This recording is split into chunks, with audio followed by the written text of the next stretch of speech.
Hi students, this is Alex here. இந்த ப்ராப்ளத்தில் find the amount of an ordinary annuity அப்படின்னு கேட்டிருக்காங்க. So கொடுத்துருக்க டேட்டா பார்த்தீங்கன்னா a person pays rupees 64,000 per annum for 12 years அப்படின்னு கொடுத்துருக்காங்க. ஸோ இதில் வந்து small a ஓட வேல்யூ பீரியாடிக் பேமெண்ட் வந்து 64,000. அடுத்தது 12 years அப்படின்னு கொடுத்துருக்காங்க. என்னோட வேல்யூ 12.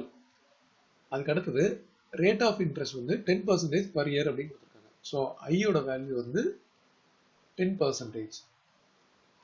இப்போ அமௌண்ட் ஆஃப் அன் ஆர்டினரி ஆன்னுட்டியோட formula amount equal to A by I into 1 plus I power n minus 1. So இந்த ஐயோட வேல்யூ 10% அப்படின்றது நம்ம 10/100 அப்படின்னு எடுத்துக்கணும். ஸோ இது வந்து ஒரு 0 கேன்சல் ஆகிடும். 1/10 அப்படின்றது 0.1.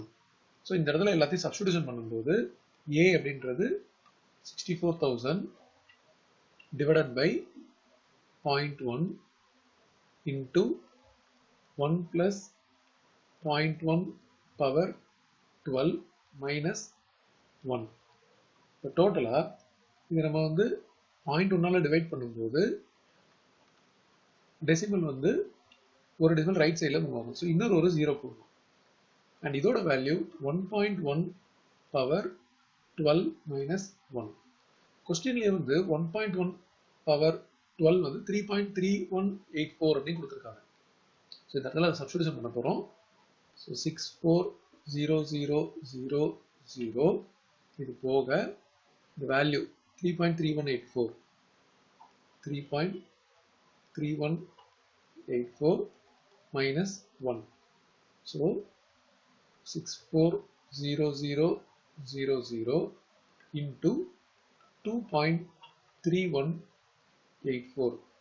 டோட்டலாக இதை மல்டிப்ளை பண்ணதுக்கப்புறம் கிடைக்கிற வேல்யூ 1483776.